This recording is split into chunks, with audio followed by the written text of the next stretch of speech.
그의 손가락이 제 손등을 스쳤습니다. 전기처럼 온몸이 굳어버렸죠. 고용인 박미경이 아니었습니다. 그 순간 저는 여자 박미경이었습니다. 숨막히는 침묵 속에서 모든 것이 오갔습니다. 진한 와인 향보다 그의 숨결이 더 아찔했어요. 그날 밤 우리는 서로의 외로움을 2번 확인했습니다. 제 인생에서 가장 뜨거웠던 밤이었습니다. 당신도 이런 사랑을 해본 적 있나요? 이 모든 일은 3년 전 어느 늦은 밤에 시작되었습니다. 제가 쉰둘이 되던 해였습니다. 서초의 한 고급 저택에서 가정관리사로 일했죠. 숨죽인 듯 조용한 날들을 그저 견뎌내고 있었습니다. 그날 밤 그의 눈빛이 처음으로 제 마음에 파문을 일으켰습니다. 저녁 9시쯤이었을 겁니다. 주방 정리를 거의 마쳤을 때였어요. 마른 행주로 손에 물기를 닦아내는데 최진헌이 나직이 말을 걸어왔습니다. 박 관리사, 잠시 괜찮겠소? 당황스러웠습니다. 이 저택에서 일한 3년 동안 단 한 번도 없던 일이었으니까요. 최진헌과 단둘이 마주 앉는다는 건 상상조차 못했습니다. 하지만 그날 그의 목소리엔 짙은 그늘이 드리워져 있었습니다. 가요? 최진헌 회장님과요? 오늘은 그냥 사람이 필요해서 그렇소. 간접 조명이 은은한 주방 아일랜드 식탁. 와인잔 2개가 놓였습니다. 붉은 와인이 잔을 채우는 소리가 유난히 크게 들렸습니다. 저는 조용히 그의 맞은편에 앉았습니다. 팔만 뻗으면 닿을 거리. 하지만 그 사이엔 보이지 않는 강이 흐르는 듯 했습니다. 박 관리사는 혼자가 된 지 얼마나 됐소? 그의 갑작스러운 질문이었습니다. 최진헌이 제 사적인 영역에 발을 들인 건 처음이었죠. 평소였다면 사무적으로 대답했을 겁니다. 하지만 그날은 아니었습니다. 남편, 하늘로 간 지 10년 됐습니다. 목소리가 작게 떨렸습니다. 처음엔 눈앞이 캄캄했죠. 5살 딸아이 학비의 생활비까지. 이런 이야기를 해도 되는 걸까? 스스로에게 되물으며 말끝을 흐렸습니다. 10년이라. 긴 시간이군. 나도 마찬가지요. 그 역시 그랬습니다. 사모님이 세상을 떠난 지 7년. 유학 간 딸은 멀리 있고 이 거대한 저택에 홀로 남겨졌죠. 그의 외로운 등을 저는 자주 보았습니다. 성공한 사업가라는 이름 뒤 텅 빈 저녁 식탁에 홀로 앉아 TV를 보던 그의 뒷모습을요. 최진헌 회장님께는 따님이 계시지 않습니까? 글쎄, 바쁘다는 핑계로 목소리 듣기도 힘드니 그의 얼굴에 쓸쓸함이 스쳤습니다. 유성그룹의 총수라는 갑옷 뒤에 숨겨진 한 아버지의 고독이 보였습니다. 와인 한 모금을 넘기자 목 안이 따뜻해졌습니다. 최진헌도 잔을 기울이며 창밖을 보았습니다. 한남동의 야경이 통유리창 너머로 보석처럼 쏟아졌습니다. 화려한 불빛의 강물 속에서 사람들은 저마다의 어둠 속을 걷고 있었죠. 박 관리사, 참 편안한 사람이요. 그 한마디에 심장이 내려앉았습니다. 편안하다니, 그런 말을 들어본 게 언제였을까요? 딸 박소윤이도 요즘은 엄마 고생 많아가 전부였는데 최진헌 회장님도 그러십니다. 오늘따라 마음이 놓여 보이세요. 우리는 그렇게 이야기를 이어갔습니다. 딸에 대한 걱정, 건강 문제, 심지어 요즘 보는 드라마 이야기까지. 박 관리사는 요즘 그 사극 보시오? 최진헌의 질문에 저도 모르게 웃음이 터졌습니다. 이 큰 저택의 주인이 일일 연속극도 아닌 사극 이야기를 꺼내다니. 네, 봅니다. 남자 주인공이 너무 우유부단하죠? 내 말이 솔직하게 고백하면 될 것을 마치 오래된 친구처럼, 어쩌면 부부처럼 우리는 대화를 나누고 있었습니다. 언제부터였을까? 우리가 이렇게 편안해진 게. 초혜진헌 회장님, 제가 혹시 선을 넘고 있습니까? 조심스럽게 물었습니다. 고용주와 피고용인 사이에 보이지 않는 선. 그 선을 제가 넘은 건 아닐까 두려웠습니다.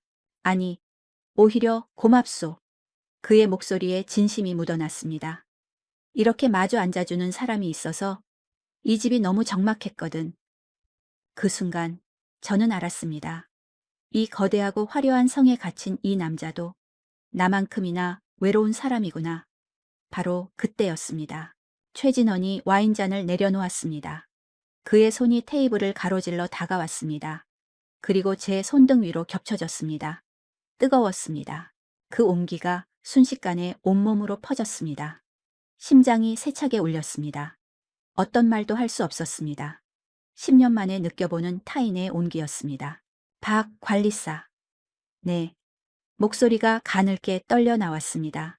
이 순간이 꿈이 아니라는 사실이 믿기지 않았습니다. 제가 이래도 되는 걸까요? 나도 모르게 나온 말이었습니다. 그는 대답하지 않았습니다. 그저 손을 거두지 않았을 뿐입니다. 저 또한 손을 빼지 않았습니다. 고요한 침묵이 흘렀습니다. 그렇게 30분이 지났습니다. 손등에 놓인 그의 손. 그 작은 온기가 세상 전부처럼 느껴졌습니다. 다음 날 아침 모든 것이 달라져 있었습니다. 평소 같으면 신문을 보며 식사를 마치고 곧장 서재로 향하던 분이었습니다. 하지만 그는 제가 설거지를 마칠 때까지 주방에 머물렀습니다. 어젯밤 와인은 괜찮았어? 그가 조심스럽게 물었습니다. 어젯밤의 일이 현실이었는지 확인하려는 듯 했습니다. 네, 좋았습니다. 덕분에 마음이 편했어요. 말을 뱉고 나서야 얼굴이 화끈거렸습니다. 고용주에게 너무 속마음을 내비친 것 같았습니다.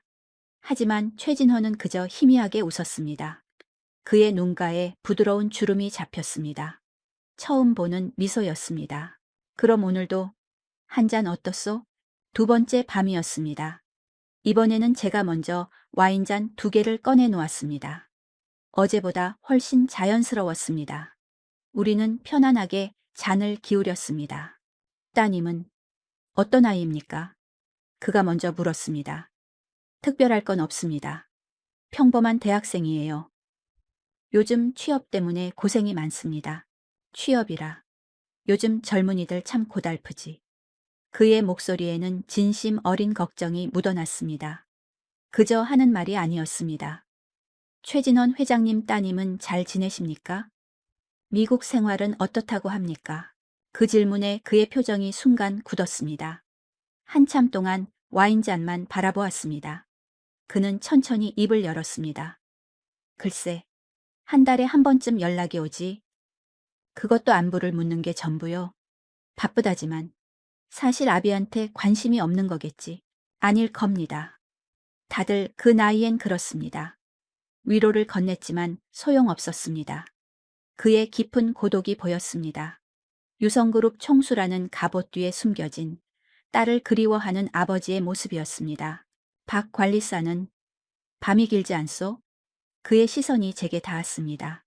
너무나 직접적인 질문에 심장이 덜컥 내려앉았습니다. 길죠. 특히 딸아이도 없는 텅 빈 집에 들어설 때면요. 10년이나 지났는데 아직도 익숙해지지가 않네요. 저도 모르게 말끝을 흐렸습니다. 더는 말을 이을 수 없었습니다. 목구멍이 뜨거워졌습니다. 눈물이 터져 나올 것만 같았습니다. 나도 그렇소. 그가 나지막이 말했습니다. 이 거대한 저택에 홀로 남겨지면 제 숨소리 외에는 아무것도 들리지 않아요. 그래서 가끔은 일부러 TV를 켜두고 잠이 듭니다. 그의 고백에 가슴 한구석이 아려왔습니다. 우리는 다른 세상에 살고 있었지만 같은 외로움을 앓고 있었습니다. 나이도 지위도 달랐지만 밤의 무게는 똑같이 버거웠습니다. 제가 최진원 회장님께 힘이 되나요? 정말 알고 싶었습니다. 나라는 존재가 이 사람의 고독을 조금이라도 덜어주고 있는지. 도움이라. 박 관리사가 없었다면 그의 목소리에 미세한 떨림이 실렸습니다. 내가 버텼을까요? 진심이었습니다. 꾸밈 없는 날것의 감정이었습니다. 제가 있으면 집 같다고 하셨잖아요. 맞소. 부엌에서 들려오는 소리들, 청소기 소리. 그런 소음들이 이 집을 살아있게 만들지. 그는 잠시 말을 멈췄습니다. 무언가 더 할 말이 있는 듯 보였습니다. 그런데 요즘은 다릅니다. 요즘은요? 박 관리사가 있으면 집이 아니라 진짜 식구와 함께 있는 것 같습니다. 식구. 그 단어에 심장이 바닥으로 곤두박질 쳤습니다. 그런 말을 듣게 될 줄은 상상도 못했습니다. 와인병으로 손을 뻗었습니다. 그의 손도 동시에 움직였습니다. 어제처럼 손등 위로 그의 손이 다시 포개졌습니다. 하지만 이번엔 달랐습니다. 누구도 손을 피하지 않았습니다. 그저 자연스럽게 그 온기를 받아들였습니다. 박미경 씨, 그가 제 이름을 불렀습니다. 네, 내가 혹시 실례하는 건 아니겠지요? 그의 목소리는 조심스러웠습니다. 저는 고개를 가로저었습니다. 아닙니다. 괜찮습니다. 무엇이 선이고 무엇이 실례인지 이미 제게는 중요하지 않았습니다. 그럼 이대로 잠시만 더 있어도 되겠소? 어제와 같은 물음이었지만 오늘은 확신이 담겨 있었습니다. 네, 좋아요. 대답을 하고 나니 뺨이 달아올랐다. 내가 방금 좋다고 말한 건가? 그 밤 우리는 1시간 넘게 말이 없었습니다. 그저 잡은 손을 놓지 않았습니다. 가끔 그의 엄지손가락이 제 손등을 부드럽게 쓸었습니다. 그 작은 접촉에 온몸의 신경이 깨어나는 듯 했습니다. 전율이 흘렀습니다. 10년 만에 처음 느껴보는 감각이었습니다. 3일째 되는 날, 저녁 8시가 되자 저는 익숙하게 와인잔 2개를 꺼냈습니다. 오랜 약속처럼 느껴졌습니다. 박 관리사, 안색이 좋지 않군요. 그가 제 얼굴을 살피며 말했습니다. 피곤해 보입니다. 사실이었습니다. 지난밤 그의 손길이 떠올라 뜬 눈으로 밤을 새웠습니다. 아닙니다. 괜찮습니다. 무리하지 마시오. 얼굴이 창백합니다. 그는 말을 마치고 의자를 제 쪽으로 끌어당겼습니다. 무릎이 닿을 듯 가까워졌습니다. 그 거리감에 숨이 멎었습니다. 결국 저는 털어놓았습니다. 사실 요즘 잠을 잘 이루지 못합니다. 거짓말은 통하지 않을 것 같았습니다. 이 사람의 눈은 모든 것을 꿰뚫어 보는 듯 했습니다. 혹시 나 때문이요? 그의 조심스러운 질문에 심장이 덜컥 내려앉았습니다. 그 때문이라니. 아니라고 고개를 저었지만 마음 한구석은 뜨끔했습니다. 그런 건 아닙니다. 그냥 요즘 마음이 어지러워서요. 어떻게 말이요? 그가 나직이 물었습니다. 와인으로 겨우 목을 축이고 나서야 입을 열 수 있었습니다. 딸아이에게 죄스럽습니다. 제 자신에게도요. 이런 감정을 느껴도 되는 건지 잘 모르겠습니다. 이런 감정이라니. 그의 되물음에 할 말을 잃었습니다. 이 복잡한 심경을 어떻게 설명해야 할까요? 박미경 씨. 네, 나도 그렇소. 나 역시 같은 생각을 합니다. 이런 마음을 품어도 되는 건지 그 역시 나와 같은 고민을 하고 있었습니다. 그의 고백에 알 수 없는 안도감이 밀려왔습니다. 하지만 동시에 마음은 더 복잡하게 엉켜들었습니다. 최진원 회장님은 죄책감 같은 건 없으신가요? 죄책감? 사모님께요. 돌아가신 지 아직 그리 오래되지 않았잖아요. 7년이란 세월이 결코 짧은 것은 아니었지만 제게는 여전히 그렇게 느껴졌습니다. 처음에는 그랬지. 하지만 아내는 내가 홀로 외롭게 지내는 걸 원치 않을 거요. 그의 목소리에는 한치의 망설임도 없었습니다. 오히려 누군가와 함께 행복하길 바랄 사람이요. 아, 이 남자는 이미 마음의 정리를 끝냈구나. 저는 아직인데 전 잘 모르겠습니다. 남편에게도 미안하고 제 딸에게도요. 따님에게는 왜 미안한 마음이 드는 거요? 엄마가 이런 모습을 보이면 실망할까봐 두렵습니다. 바로 그때였습니다. 의자가 뒤로 밀리는 소리가 났습니다.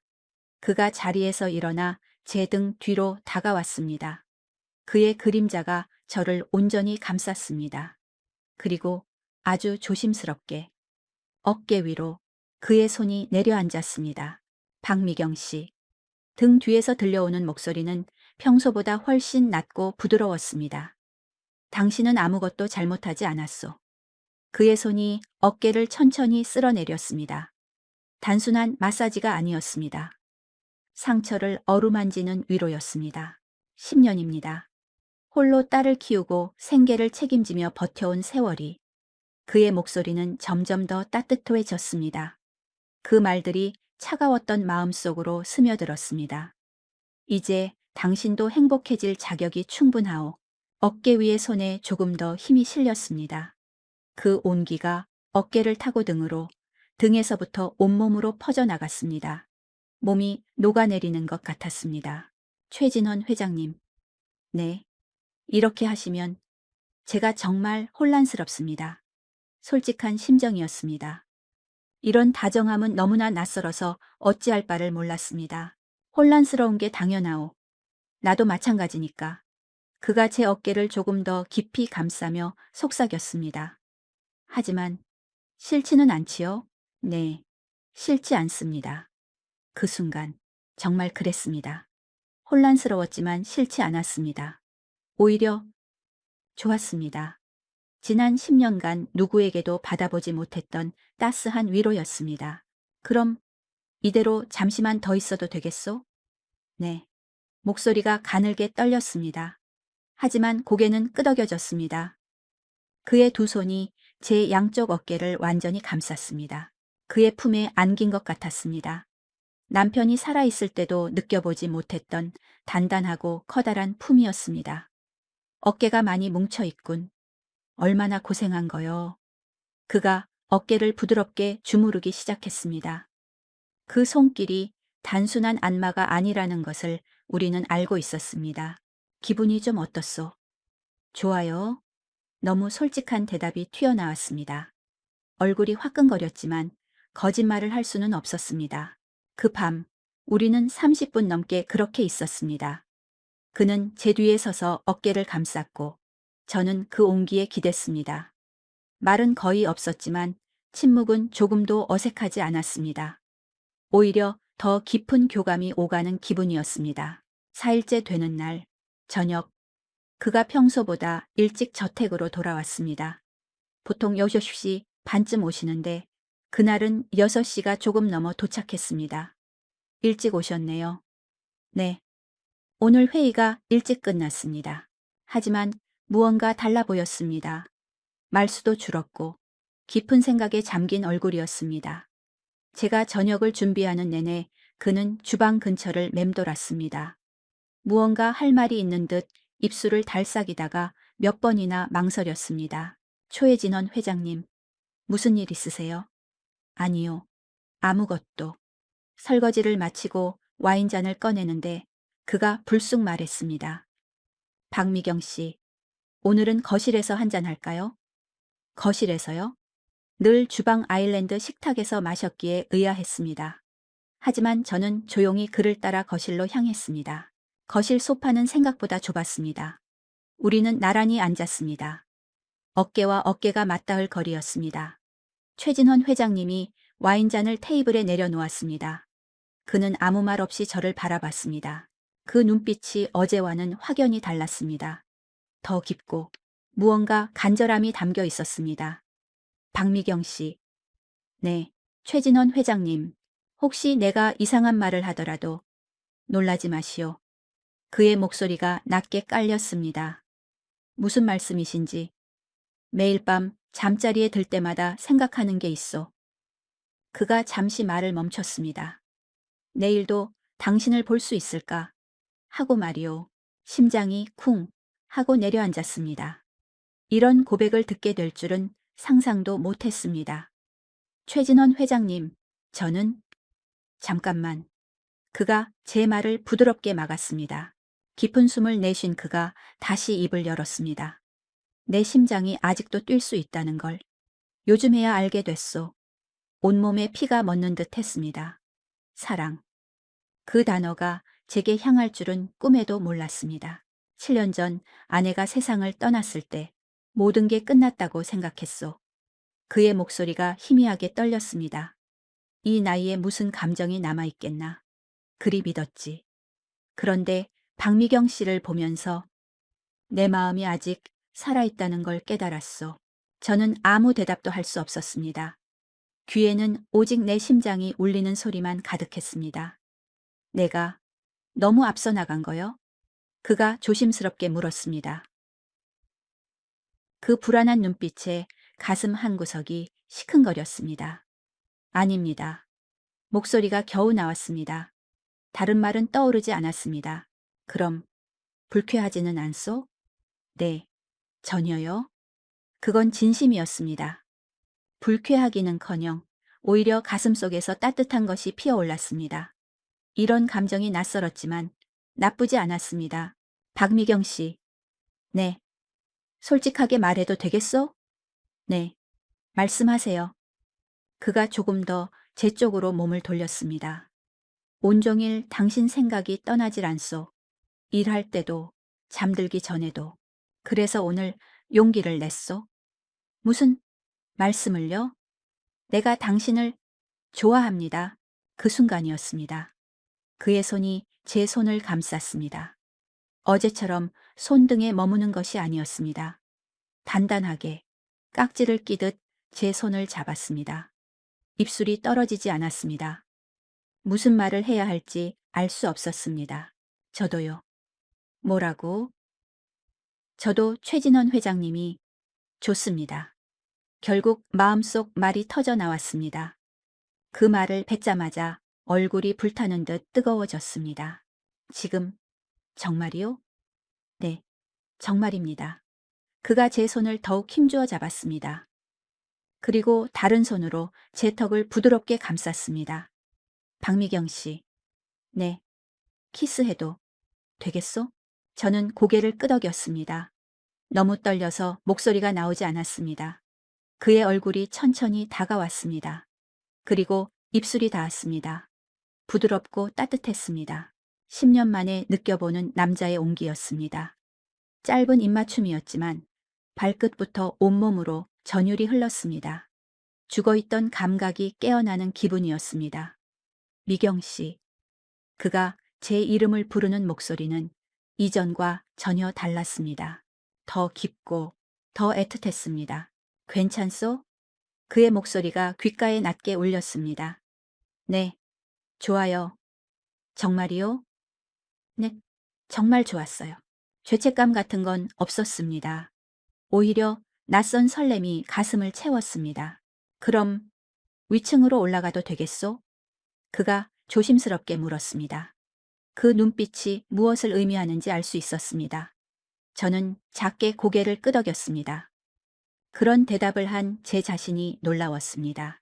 최진원의 침실은 2층에 있었습니다. 청소를 위해 수없이 드나들었던 공간. 하지만 이런 감정으로 향하는 발걸음은 처음이었습니다. 방 안은 어두웠습니다. 침대 옆 스탠드에 은은한 불빛만이 공간을 채웠습니다. 앉으시오. 그가 침대 끝을 가리켰습니다. 저는 천천히 그곳에 걸터 앉았습니다. 박미경 씨, 혹시 불편하면? 아니에요. 괜찮습니다. 심장은 미친 듯이 뛰었지만 싫지 않았습니다. 오히려 이 순간이 꿈만 같았습니다. 최진원 회장님이 제 옆에 앉았습니다. 그의 온기가 느껴졌습니다. 그의 손이 다시 제 손을 부드럽게 감쌌습니다. 박미경 씨. 네. 나는 지금 가정관리사가 아닌 한 여자를 보고 있어. 그 말에 숨이 멎었습니다. 여자라니. 언제부터 그가 나를 그렇게 바라봤을까? 저도 최진원 회장님이 아니라 한 남자로 보여요. 말을 뱉는 순간 얼굴이 다시 뜨거워졌습니다. 내가 이런 말을 할 수 있다니. 진심이요? 네, 진심이에요. 그가 두 손으로 제 얼굴을 감쌌습니다. 그리고 다시 입을 맞췄습니다. 이번엔 훨씬 더 깊었습니다. 오랜 입맞춤이 끝나고 우리는 서로를 바라봤습니다. 그의 눈빛이 전과 달랐습니다. 더 뜨겁고 더 간절했습니다. 미경 씨. 네. 당신을 안아봐도 되겠어? 망설일 이유가 없었습니다. 저는 말없이 고개를 끄덕였습니다. 그가 저를 품에 안았습니다. 따뜻하고 단단한 품이었습니다. 얼마 만에 느껴보는 온기인지. 좋아요. 나지막이 중얼거리자 그가 더 힘주어 저를 안았습니다. 당신 향기가 참 좋소. 그가 제 머리카락에 얼굴을 묻었습니다. 그의 숨결에 온몸이 녹아내리는 듯 했습니다. 우리는 한참 동안 서로를 안고 있었습니다. 말없이 서로의 온기를 나눴습니다. 미경 씨. 네. 오늘 밤 여기 있어 주겠소? 그 질문의 의미를 모를 리 없었습니다. 거절하고 싶지 않았습니다. 네. 그럴게요. 그날 밤 저는 혼자가 아니었습니다. 누군가의 천을 느끼며 잠이 들었습니다. 그의 손이 제 머리를 부드럽게 쓰다듬었습니다. 행복했습니다. 이런 행복이 다시 찾아올 줄은 몰랐습니다. 미경 씨. 네. 고맙소. 뭐가요? 이렇게 내 곁에 와줘서. 그 말에 눈물이 핑 돌았습니다. 제가 더 감사한데요. 미경 씨가 잊었던 감정을 다시 느끼게 해주셨잖아요. 그가 제 이마에 가볍게 입을 맞췄습니다. 그리고 저를 더 가까이 끌어안았습니다. 그날 밤 우리는 3번의 온기를 나눴습니다. 첫 번째는 서로를 탐색하듯 조심스러웠습니다. 두 번째는 억눌렀던 갈망이 터져 나왔습니다. 마지막엔 마치 영혼까지 하나가 된 듯 했습니다. 그는 제 안위를 몇 번이고 확인했습니다. 괜찮소? 아프지는 않고? 그의 다정한 물음에 저는 고개를 저었습니다. 아프지 않았습니다. 오히려 잊고 있던 세포 하나하나가 깨어나는 기분이었습니다. 새벽 2시가 넘어서야 우리는 잠이 들었습니다. 그전까지 멈추지 않고 속삭였습니다. 박미경 씨, 혹시 후회하오? 아니요? 전혀요? 회장님은요? 나야말로 왜 이제야 내 마음을 전했을까 싶소. 그가 제 손을 따뜻하게 감싸 쥐었습니다. 다음 날 아침 눈을 떴을 때 그의 얼굴이 보였습니다. 새근새근 잠든 모습이 아이처럼 평온했습니다.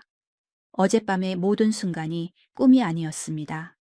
저는 조심스럽게 침대에서 빠져나왔습니다.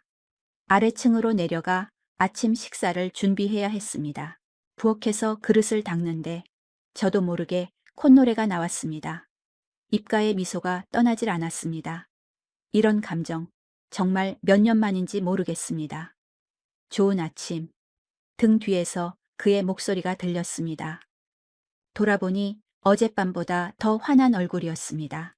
네, 좋은 아침이에요. 어색할 거라 생각했는데 모든 것이 물 흐르듯 자연스러웠습니다.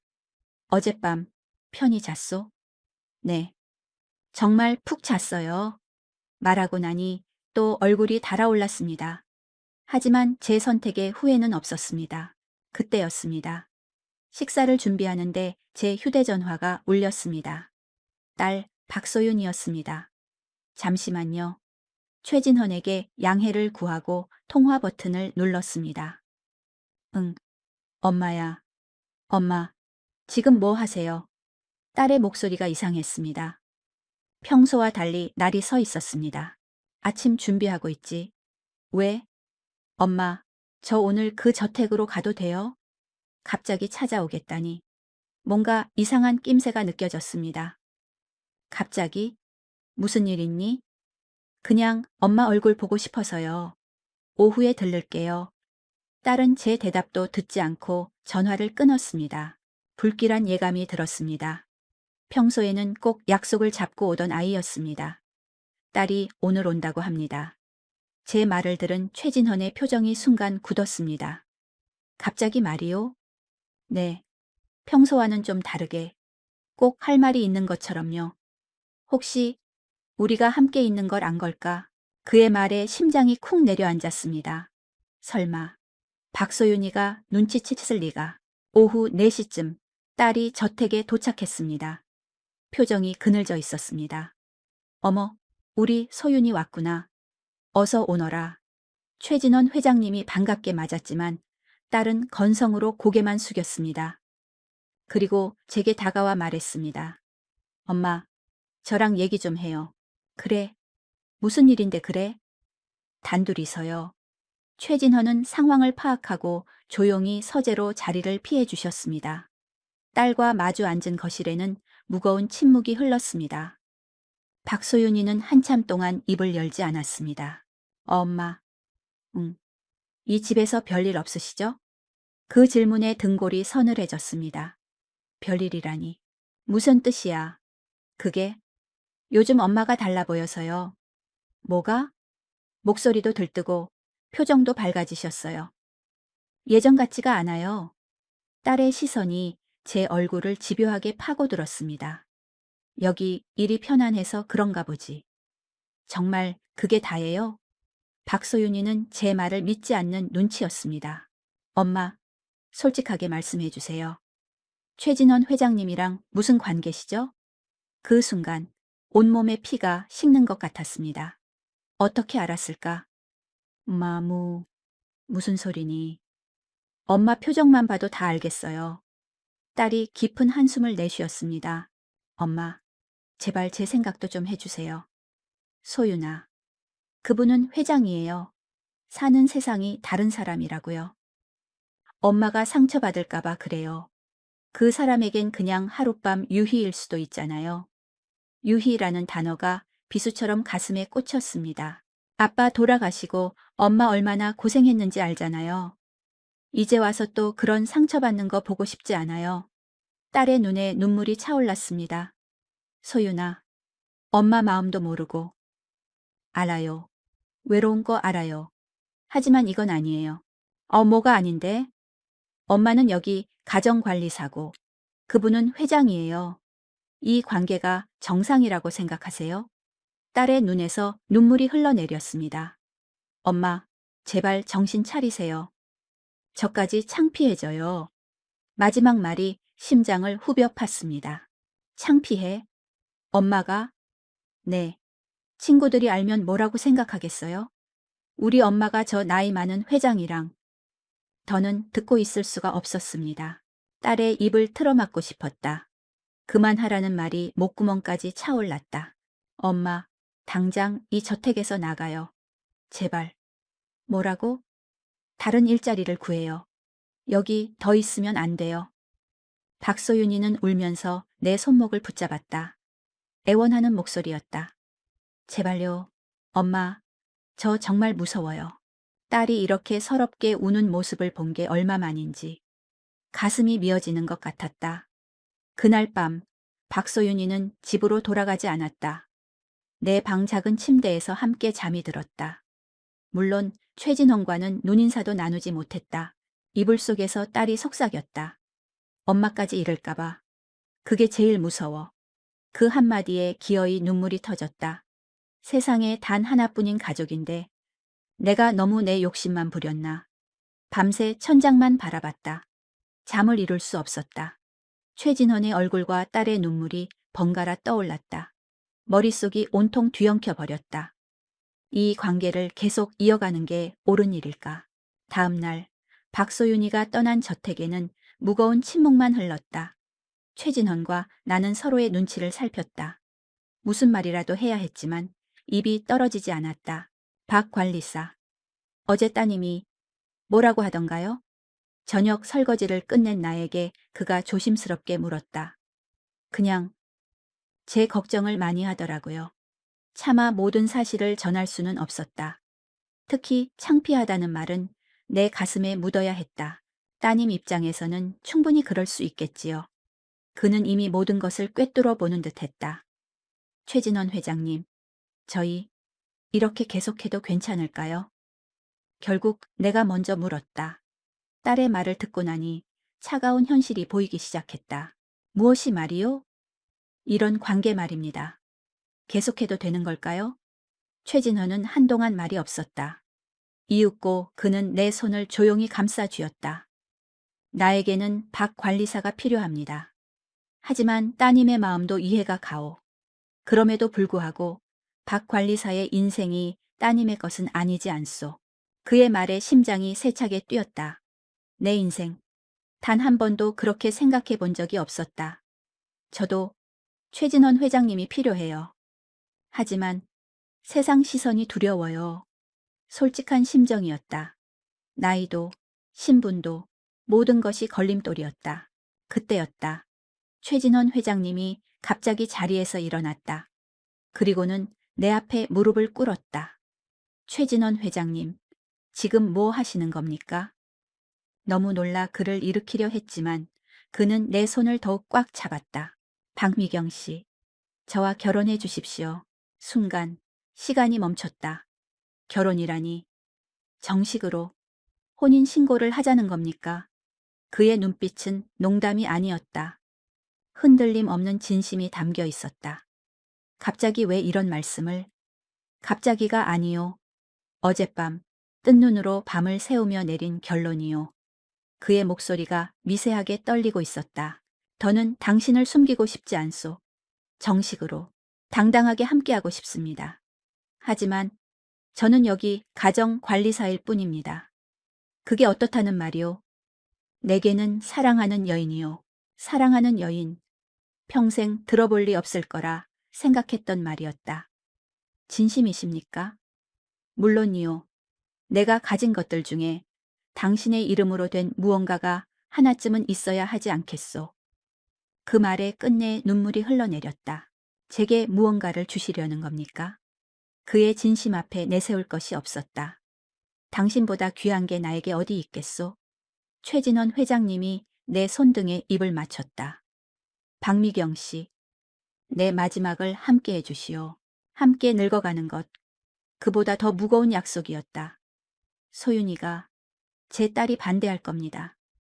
따님도 결국은 어머니의 행복을 바라실 거요. 그의 목소리는 단호했다. 정말 그래도 될까요? 시간이 해결해 줄 거요. 그러니 대답해 주시오. 그가 나를 부드럽게 안았다. 나와 결혼해 주겠소? 그의 목소리에는 애원이 담겨 있었다. 이 나이에 이런 자리에서 청혼을 받다니 생각할 시간을 조금만 주세요. 물론이요. 얼마든지. 그날부터 3일 밤낮을 뜬 눈으로 보냈다. 죽은 남편의 얼굴과 최진헌의 얼굴이 겹쳐 보였다. 박소윤이의 우는 얼굴도 떠나지 않았다. 하지만 그의 진심을 외면할 수는 없었다. 결국 나는 결정을 내렸다. 최진원 회장님. 그를 마주섰다. 네, 미경 씨. 그의 얼굴에 긴장감이 스쳤다. 저 답을 정했습니다. 하겠습니다. 그 결혼. 순간 그의 얼굴에 환한 미소가 번졌다. 그는 나를 가볍게 들어 올려 빙글 돌았다. 아이처럼 기뻐하는 모습이었다. 정말이요? 정말 나와 결혼하겠다는 거요? 네, 정말이에요. 그의 웃음소리를 들으니 내 선택이 옳았다는 확신이 들었다. 고맙소, 박미경 씨. 정말 고맙소. 제가 더 감사합니다. 이런 사람에게 기회를 주셔서요. 이제 내 아내군, 아내.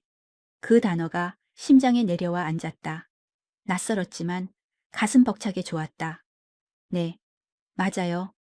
그럼 내일 바로 구청으로 갑시다. 내일요? 너무 이른가? 아니요. 좋아요. 모든 것이 꿈결 같았다. 50대 중반에 다시 누군가의 아내가 되다니. 그날 밤 우리는 앞으로의 일들을 이야기했다. 박소윤이에게는 어떻게 말을 꺼낼지, 주변에는 언제 알릴지. 미경 씨, 아니, 이제 여보라고 불러도 되겠소? 그의 말에 얼굴이 붉어졌다. 아직은 부끄럽네요. 천천히 익숙해지면 되지. 그가 내 머리를 부드럽게 쓰다듬었다. 정말 행복하오. 저도요. 이런 날이 올 줄은 몰랐어요. 불안감보다 설렘이 훨씬 더 컸다. 드디어 세상에 내 편이 생기는구나. 혼인신고를 한 지 열흘이 흘렀다. 여전히 모든 것이 비현실적이었다. 내가 정말 유성그룹 최진헌 회장의 아내가 되었다니. 그날 저녁도 우리는 와인을 마셨다. 하지만 이제 우린 법적인 부부였다. 모든 게 달랐다. 여보, 그가 나를 불렀다. 아직도 어색했다. 네, 결혼한 지 열흘인데 기분이 어떻소? 꿈을 꾸는 것 같아요. 매일.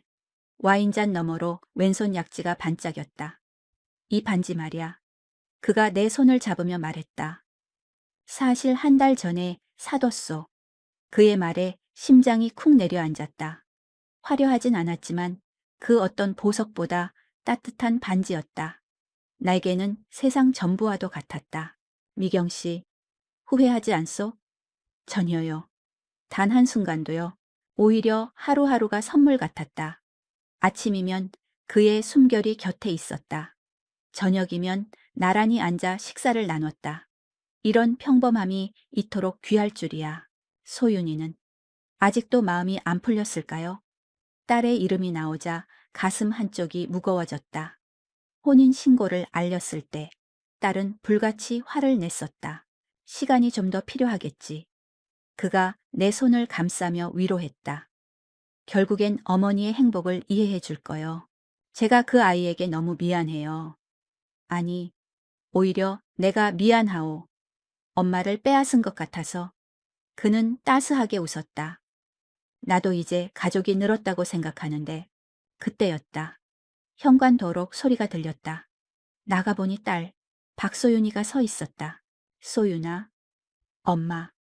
딸의 얼굴에 여러 감정이 스쳐 지나갔다. 분노 같기도 슬픔 같기도 했다. 어서 들어오렴. 거실로 들어선 박소윤이는 최진헌을 보았다. 그리고 어색하게 고개를 숙였다. 안녕하세요. 아버님, 아버님. 그 한마디에 심장이 쿵 내려앉았다.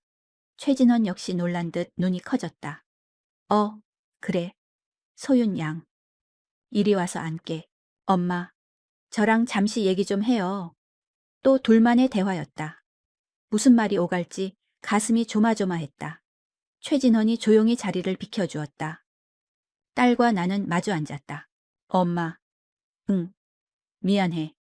예상치 못한 사과였다. 뭐가 미안하다는 거니? 지난번에 제가 너무 심했어요. 딸의 눈시울이 붉어졌다. 아니야. 엄마는 다 이해해. 아니에요. 엄마도 행복할 자격이 있는데.